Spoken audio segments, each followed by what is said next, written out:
Jésus est condamné à mort. Jésus porte notre condamnation liée au péché. Jésus, lui, le juste, est condamné à mort.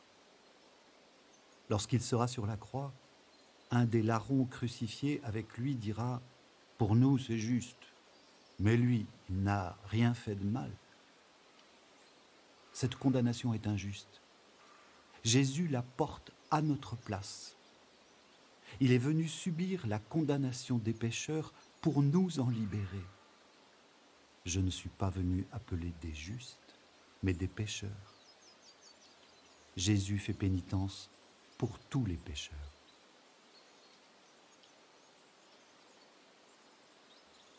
Jésus est chargé de sa croix. Jésus accomplit la pénitence pour nos péchés. Jésus reçoit cette croix à porter comme une mission à accomplir. Il accomplit notre salut. Marie demande à Bernadette de venir à la grotte de Massabielle pendant 15 jours. Marie lui confie une mission. Ce sera de prendre sa part à la peine de Jésus pour le salut des pécheurs. En faisant ce chemin de croix, nous faisons pénitence avec Jésus pour tous les pécheurs.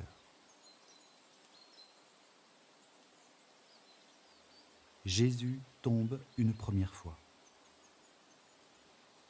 Nous adorons pour ceux qui n'adorent pas. Jésus tombe sur les genoux sous le poids de la croix. Cette première chute peut nous rappeler le premier homme qui perd sa dignité en refusant d'adorer Dieu. Dès la première apparition, Bernadette tombe à genoux devant la belle dame. Par l'adoration et par le signe de croix de la première apparition, elle est établie en communion avec Marie et avec Jésus. Marie la regarde comme une personne. En pliant le genou comme Bernadette, nous faisons pénitence et prions pour tous ceux qui n'adorent pas.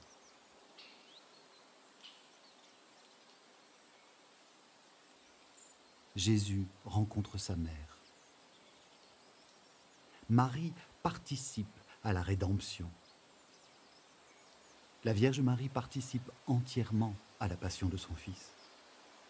En communion avec lui, elle compatit à sa peine pour tous les péchés des hommes. Elle, qui est Immaculée Conception, elle seule peut nous demander d'y prendre part avec elle. Ainsi, elle demande à Bernadette de prier et de faire pénitence pour les pécheurs.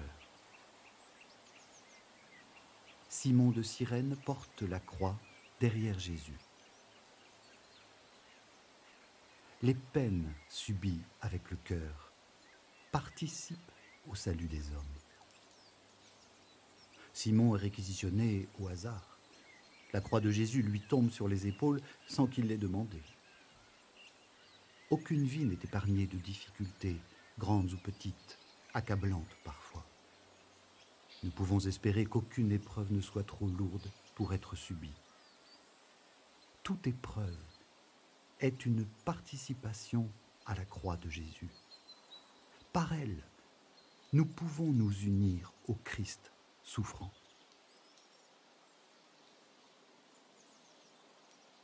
Véronique essuie le visage de Jésus. Les actes de charité participent au salut des hommes. Véronique traverse la foule pour essuyer le visage tuméfié de Jésus. Ce visage est resté imprégné sur le voile pour que nous en fassions mémoire. Bernadette était animée d'une attirance invincible vers la grotte pour voir la belle dame. Que nos cœurs soient animés de la même charité pour courir au service de nos frères. Par nos gestes de charité, nous prenons part à l'amour du Christ. Jésus tombe une deuxième fois. Nous confessons nos péchés. Jésus tombe face contre terre. Son visage est sali par la poussière du chemin. À la demande de la dame, Bernadette va se laver à la source et souille son visage de boue. C'est l'image de l'homme, tiré de la glaise par Dieu, retombé dans la boue par le péché et qui néglige de se laver dans le sacrement de réconciliation. En nous invitant à nous laver à la source, la Vierge Marie nous encourage à nous laisser réconcilier par Dieu. En nous lavant à la source, nous faisons pénitence et nous prions pour tous ceux qui ne se confessent pas.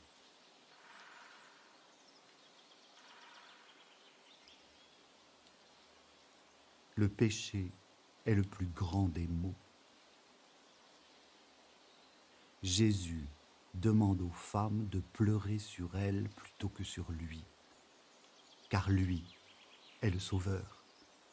Il est en train de réaliser notre salut. Pécheurs, si nous ne nous tournons pas vers Jésus par la foi et l'espérance, nous périrons, rappelle Jésus. Si vous ne vous convertissez pas, vous périrez tous de même. Aussitôt après la première apparition, Bernadette court se confesser. Jésus tombe une troisième fois. Nous communions au corps du Christ. Jésus, en tombant, mange la poussière du sol. La dame demande à Bernadette de manger de l'herbe dans la grotte. C'est l'image de l'homme pécheur.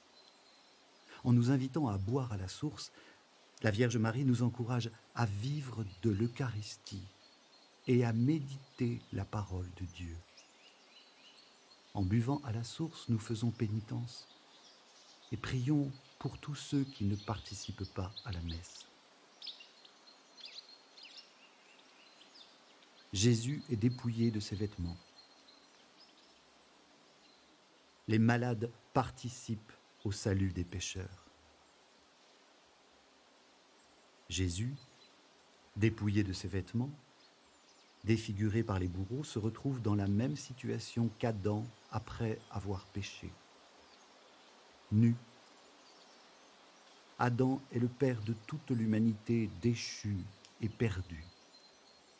Jésus, qui prend la position d'Adam, nous engendre à la vie nouvelle, éternelle.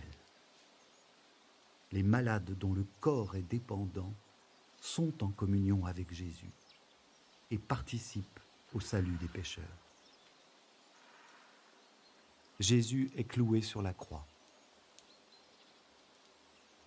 Les humiliés réparent pour tous les orgueilleux. Jésus est cloué et exhibé sur la croix. C'est là qu'il nous donne sa vie. C'est donc là son véritable trône d'amour sur lequel il règne. Son amour consiste à aimer alors qu'il n'est pas aimé. Les humiliations subies peuvent être offertes à Jésus cloué en croix, qui donne sa vie pour tous les péchés d'orgueil et de domination.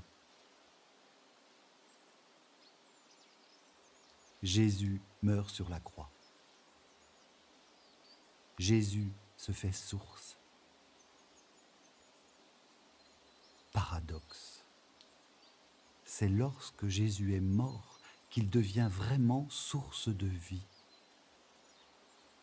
Ma vie, j'ai le pouvoir de la donner et de la reprendre. Jésus est maître de la vie. En mourant, il réconcilie tous les pécheurs, répare tous les péchés et redonne la vie à tous les hommes. Rien ne pourra épuiser Jésus, source d'eau vive jaillissant pour la vie éternelle. Ici, par notre foi, nous participons au mystère du salut de tous.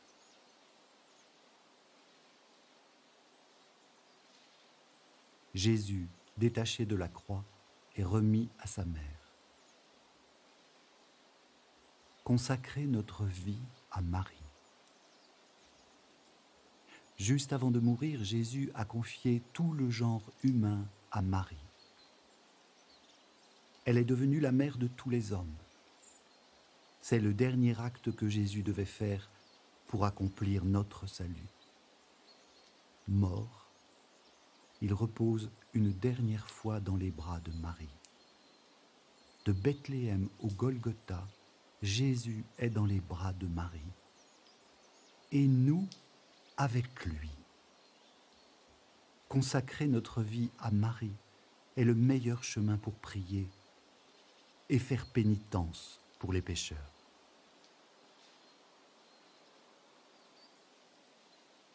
Jésus est déposé au tombeau. Persévérer dans la prière. Le tombeau est le symbole de la mémoire. C'est le temps de l'attente, de la patience et de l'espérance. C'est le temps de la fidélité à la parole de Dieu et à sa promesse. Seul Jésus rend efficace notre prière et donne de la valeur à notre espérance et à l'offrande de notre vie pour les pécheurs. Il s'agit de persévérer dans la prière, sûr que notre prière est écoutée, exaucée et porte du fruit au-delà de ce que nous pouvons voir.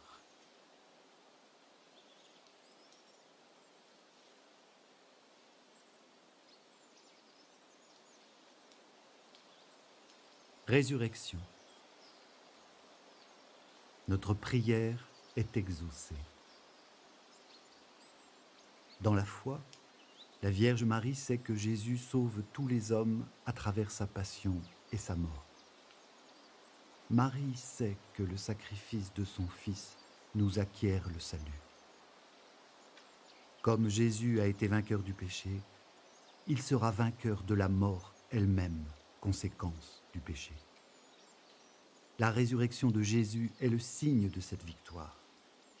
Nous avons obtenu le pardon de nos péchés. La résurrection signe la victoire de l'amour de Dieu.